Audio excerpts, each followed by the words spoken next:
దైవజనమ, మన ఆరాధ్య దైవం ప్రభు అయిన యేసుక్రీస్తు వారు కూడా యూదుల ద్వారా, స్వజనుల ద్వారా, పరజనుల ద్వారా, శాస్త్రుల ద్వారా, పరిసయ్యుల ద్వారా, రోమా అధిపతుల ద్వారా ఎన్నెన్నో తృణీకారాలు యేసు ప్రభు వారు అనుభవించారు.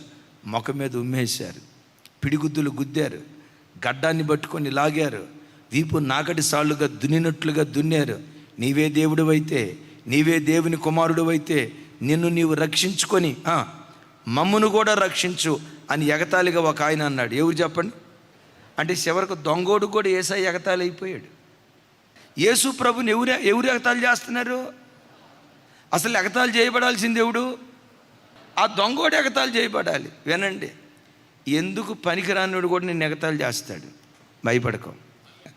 ఇంట్లో పెళ్ళం చేత చీపురి కట్టతో కొట్టించుకున్నవాడు కూడా నిన్ను ఎగతాళి చేస్తాడు. భయపడకో. ఆడు సిగరెట్ పెట్టుకుంటాడు, మందు బాటిల్ పట్టుకుంటాడు, పచ్చి తాగుబోతూ.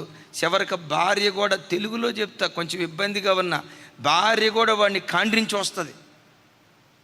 మీరు చర్చికి వస్తూ ఉంటే వాడేమంటాడు తెలుసా? చూడు అది మొనబొబ్బిది ఎలాగ వెళ్తుంది, నుదురు బొట్టు లేదు, చేతులు గాజులు లేవు, ఎకిలిగా మాట్లాడతారు.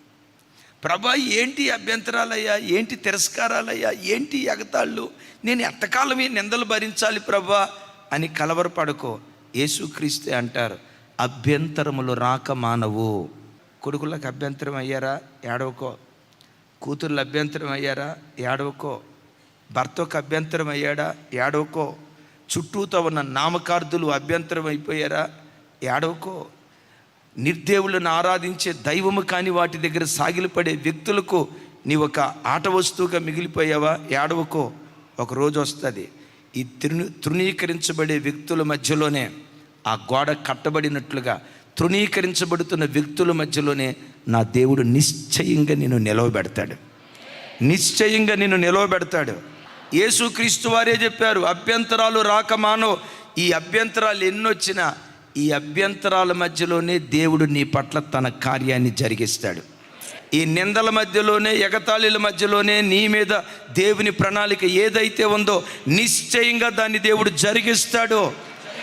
నేను మరలా చెప్తున్నా, ఎన్ని నిందలు పడతావో నిందలన్నీ వందలుగా దేవుడు మారుస్తాడు. ఎవడు యేసు కొరకు నిందలు అనుభవిస్తాడో, ఎవడు యేసు కొరకు తృణీకారం అనుభవిస్తాడో, ఎవడు యేసు కొరకు ఎగతాళి అనుభవిస్తాడో, ఆ నిందలన్నిటినీ వందలుగా మారుస్తాడు.